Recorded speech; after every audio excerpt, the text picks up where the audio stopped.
Awu nina bendlovu enamandla nina besilo nina bakalisiba ligojela ngalapha wenkandla ligojela njalo udla amadoda. Awu ngiyakhuleka ngenza ukuthi ngiyabingelela. Uyuma kade azidudla ngoba dle itolo lo ntombi zeqoma nqede bashi ngonina. Iyeke mama iqomela ethanda khona inganawo ayiqomela nje. Ngila i19 Olundi la ngikhona. It's 19 kilometers kusuka Olundi uza la emgwaqweni owehluka ubheke eFryhead noma ubheke eMelmoth. Ingakho kwekuthiwa kuse 19. Inhloso yokuthi ngibe la ngifuna ukukhombisa nali igquma. Nanti awuthi ngilizume ini nali ligquma leli. Leli phakathi nendawo igama lalo kwaGqokhi.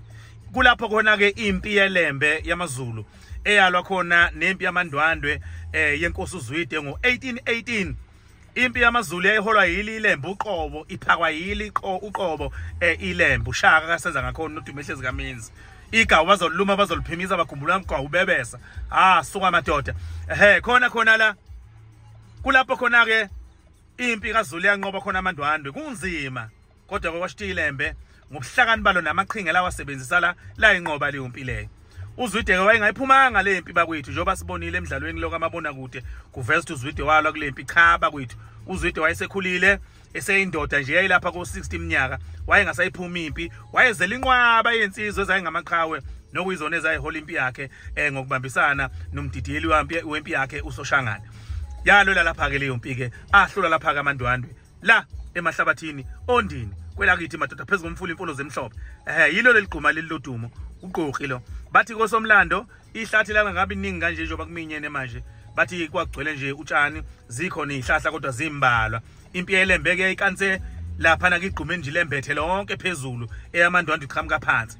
Izake izohlaselana naye yelembe. Izathu sokuthi ilembe lithi lifuna ukuba lapha phezulu. Bese ke eyalo impi bangenhla ingenxa ukuthi yamandwandwe yayiningi kakhulu kuneyelembe. Bathi impi yamandwandwe yayiphindwe kabili noma kathathu kunempi yelembe ngobuningi. Kanti futhi le yamandwandwe phela yayiciba ngemkhonto ilembe lafuna ukuthi thina sihlale sibe ngaphezulu baqhamuke ngezantsi bona ukuze noma beciba imkhonto yabo ifike kithi ingenawo umfutho engaba nawo mangabe bengenhla. Yayibona lonto leyo futhi njengoba babebaningi kakhulu kuthiwa ukunyuka kwabo bese empini yelembe babe minyana beba yisinyokotho bese kubalula ukuthi ke amabutho elembe ke azenzeleke kuwa amabutho kaZwide. Yalwa lapha ke leyo mpi leyo.